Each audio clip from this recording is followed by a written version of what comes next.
So how exactly do you get to Valle de Cocora, Colombia's enchanted Andean valley?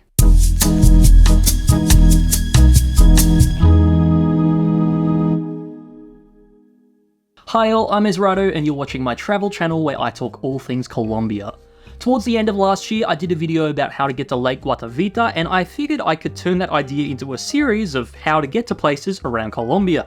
There's honestly an endless amount of natural wonder to explore around the country, but a lot of it tends to be in remote areas that aren't completely obvious how to get to. In this video, I wanted to focus on just one of those places, the Cocora Valley, known in Spanish as Valle de Cocora. This is a national park in Colombia's coffee axis full of sprawling hills, cloud forests, and known most notably as the home to the tallest palm trees in the world, the Quindío wax palm. It was also the inspiration for the backdrop of the town in Disney's Encanto, which you'll notice right away if you've seen the movie. Although it's a popular tourist site, there's a bit of knowledge required for how to get there, which is what I'm going to explain today. With that preamble out of the way, let's get into it. So for those who weren't aware, the Cocora Valley is located in the department of Quindío, which is due west of Bogotá's department Cundinamarca and due south of Medellin's department Antioquia. Its bordering departments, however, are Risaralda, Tolima, and Valle de Cauca. If you'd like to get a bus to Quindío, you can do that from cities all over the country, but obviously it's going to be quickest from one of these departments, which I'll get to in a bit. Anyway, if you're like me and you don't have a car, the way to get to the Cocora Valley is via the town of Salento. The town's about a 20-minute drive from the valley, and it's the only place to my knowledge where there's any transport you can use to get to the valley. Basically, within Salento, there are a bunch of jeeps that leave the town roughly every hour or so, and you can join one of these to get to various nearby locations, including the Cocora Valley. You'll just have to go to one of the Jeep company's offices to pay before leaving, and then when they're ready to go, you'll get in the back with a bunch of others.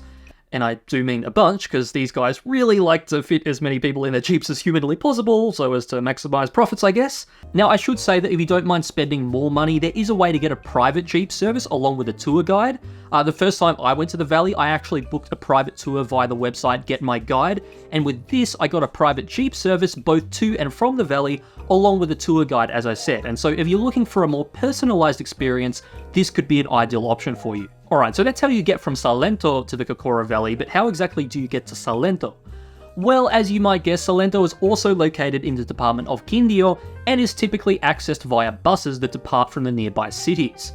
Specifically, there are buses that leave for Salento from the cities of Armenia and Pereira. In both these cities, you'll find a bus terminal that has buses leaving for places everywhere, but you'll just want to look for a counter that says Salento above it and book a bus from there. Generally, these tickets don't sell out, so most of the time you should be able to join the next departing bus, which is roughly every half an hour to an hour. Now, Armenia's a little bit closer to Salento than Pereira, since it's also in Quindío, but not by much. Ultimately, both are barely an hour from the town, so I really wouldn't stake my choice on this. What I do think holds more weight is that Pereira is a much bigger city than Armenia, and therefore it can be easier to get there via plane, as there are more flights that go to this city than there are flights to Armenia. So unless you're planning on staying in one of these cities and prefer the look of Armenia over Pereira, the best option here is definitely to fly to Pereira. I suppose if you're in Ibagué, then it's probably easier to just get a bus to Armenia since it's so close, but for everywhere else, Pereira should be easier.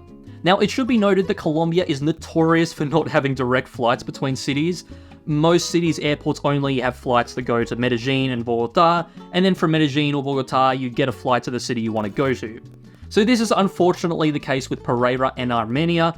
If you want to fly to these cities, most of the flights that go there are from either Medellin or Bogotá, maybe Cartagena on occasion, along with some of the nearby cities like Manizales. But at that point, you may as well just get a bus. That is something worth mentioning too though. If you do happen to be in Manizales, you can get a bus to Pereira from the Manizales bus terminal. Once again, you just look for the counter that says Pereira above it and book there before taking the next departing bus, which should be within the hour. Anyway, that's about all you need to know about how to get to the Cocora Valley, but it's occurred to me that I kind of explained the entire route backwards, so for simplicity's sake, I'll quickly summarize it from the beginning of the journey. So to recap, there's a couple of options for the first stretch of the journey. To start with, for option 1, you want to be in either Bogotá, Medellin, or Cartagena. If you're not already in one of these cities, then most flights from all around the country can take you there, or at the very least to Bogotá and Medellin. Once you arrive in one of those cities, Bogotá, Medellin, or Cartagena, then you'll want to get another flight to either Pereira or Armenia. It'll probably be easier to go to Pereira since it's a fairly large city. There tend to be more flights going there, but if you prefer Armenia, that's fine too. So that's option 1. Option 2 is for if you happen to be in Manizales or Ibague. If you're in Manizales, then you can simply get a bus to Pereira from the Manizales bus terminal, and if you're in Ibague, you can get a bus to Armenia from the Ibague bus terminal. Alright, so whatever option you go with, you'll end up in either Pereira or Armenia, and from here, you'll want to go to the given city's bus terminal. At the terminal, one of the counters will be advertising bus tickets to Salento, so you'll just book here and should be able to depart within the hour. Then once you reach Salento, there'll be jeeps that can take you to the Cocora Valley up until the late afternoon, along with jeeps that'll take you back to Salento from the Cocora Valley. And there you have it, that's how to get to the Cocora Valley from anywhere in Colombia. Before I end this though, there were a few things I thought I should point out. First of all, I do realize there are buses from all over the country that can take you to Pereira and Armenia. The reason I haven't talked about this though is because it's not something I'd recommend. If you're getting a bus to Pereira or Armenia from any major city other than Manizales or Ibague, it's probably going to be a long and grueling 10+ hour journey, and from my own personal experience, I'd say a plane ticket is a much better option, despite being more expensive.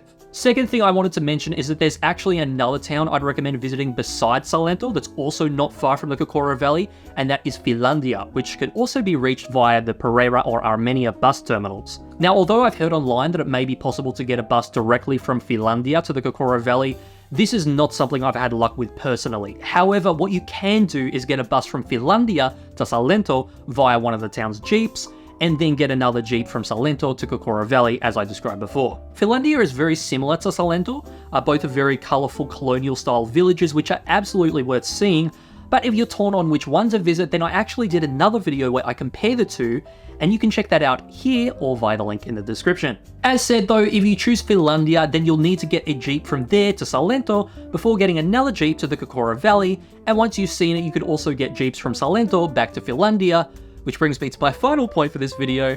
So you might be wondering whether Cocora Valley can be visited as a day trip from wherever you're staying, and to that I would say it really depends on where you are. As a general guide, I'd say that if you're staying in Pereira, Armenia, Salento or Filandia, then yes, you could easily go to and from one of these places to the Cocora Valley in the same day, and this would be my recommendation.